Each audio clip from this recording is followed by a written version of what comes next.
بسم اللہ الرحمن الرحیم۔ السلام علیکم۔ حضرت جابر رضی اللہ تعالیٰ عنہ کہتے ہیں کہ رسول کریم صلی اللہ علیہ وآلہ وسلم نے فرمایا، مجھے 5 ایسی چیزیں عطا کی گئی ہیں جو مجھ سے پہلے کسی نبی اور رسول کو عطا نہیں ہوئیں۔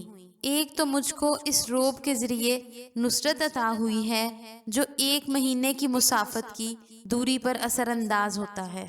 مطلب یہ ہے کہ اللہ تعالیٰ مجھے اسلام کے دشمنوں اور مخالفوں کے مقابلے پر اس خصوصیت کے ساتھ فتح و نصرت عطا فرماتا ہے کہ ان کے دلوں میں میرا رعب اور خوف پیدا ہو جاتا ہے، اور وہ مجھ سے 1 مہینے کی مسافت کی دوری پر ہوتے ہیں، تو میرے نام ہی سے ان کی ہمت پست ہو جاتی ہے اور مارے رعب اور دہشت کے بھاگ کھڑے ہوتے ہیں۔ دوسرے، ساری زمین کو میرے لیے مسجد اور پاک کرنے والی قرار دیا گیا، چنانچہ میری امت کا ہر وہ شخص جس پر نماز واجب ہو، جہاں نماز کا وقت پائے، اگر پانی نہ ہو تو تیمم کر کے نماز پڑھ لے۔ مطلب یہ ہے کہ مجھ سے پہلے کے رسولوں اور نبیوں کی شریعت میں ہر جگہ نماز پڑھنا اور عبادت کرنا درست نہیں تھا۔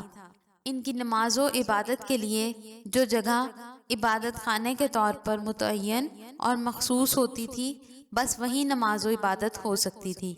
لیکن مجھے یہ خصوصیت عطا ہوئی کہ میں اور میری امت کے لوگ بیت الخلاء، غسل خانہ اور مقبرہ کے علاوہ پوری روئے زمین پر جس جگہ اور جہاں چاہیں نماز پڑھ سکتے ہیں، الا یہ کہ کسی جگہ کی ناپاکی کا علم یقین کے ساتھ ہو جائے تو اس جگہ نماز پڑھنا جائز نہیں۔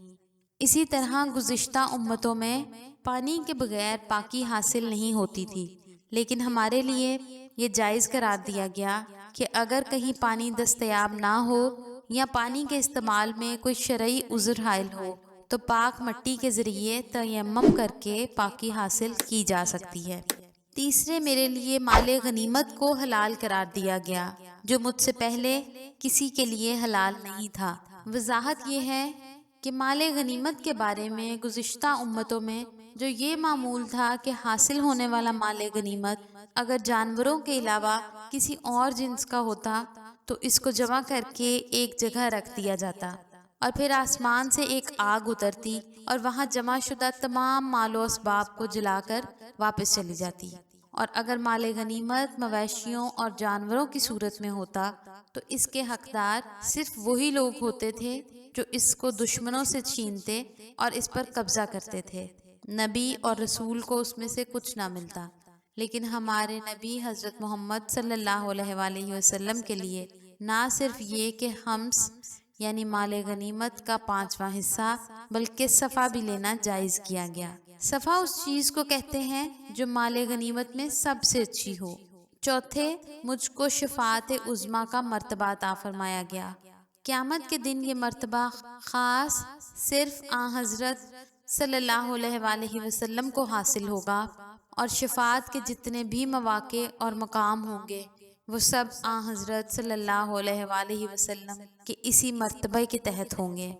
اور پانچویں، مجھ سے پہلے ہر نبی کو خاص طور پر اپنی ہی قوم کی طرف بھیجا جاتا تھا، جبکہ مجھ کو روئے زمین کے تمام لوگوں کی طرف بھیجا گیا۔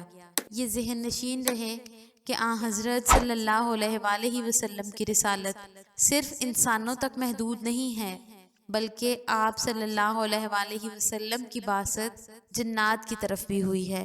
اپنی رسالت کے ذریعے جس طرح آپ صلی اللہ علیہ وآلہ وسلم نے روئے زمین کے تمام انسانوں تک اللہ کا پیغام ہدایت پہنچایا، اسی طرح جنات کی بھی ہدایت فرمائی۔ اسی لیے آپ صلی اللہ علیہ وآلہ وسلم کو رسول الثقلین کہا جاتا ہے۔ حضرت ابو ہریرہ رضی اللہ تعالیٰ عنہ کہتے ہیں، رسول کریم صلی اللہ علیہ وآلہ وسلم نے فرمایا، مجھے 6 چیزوں کے ذریعے دوسرے انبیاء پر فضیلت دی گئی۔ نمبر 1، مجھے جامع کلمات عطا ہوئے۔ نمبر 2، دشمنوں کے دل میں میرا رعب ڈالنے کے ذریعے مجھے فتح و نصرت عطا فرمائی گئی۔ نمبر 3، مال غنیمت میرے لیے حلال ہوا۔ نمبر 4، ساری زمین کو میرے لیے مسجد اور پاک کرنے والی قرار دیا گیا۔ نمبر 5، ساری مخلوق کے لیے مجھے نبی بنا کر بھیجا گیا۔ اور نمبر 6 نبوت اور رسالت کا سلسلہ مجھ پر ختم کیا گیا۔ اللہ تعالیٰ اس شخص کو تر و تازہ اور شاداب رکھے جس نے ہم سے کوئی حدیث سنی پھر اسے یاد کر کے لوگوں تک پہنچا دیا۔ مزید اسلامی ویڈیوز کے لیے ہمارے چینل کو ضرور سبسکرائب کروائیں۔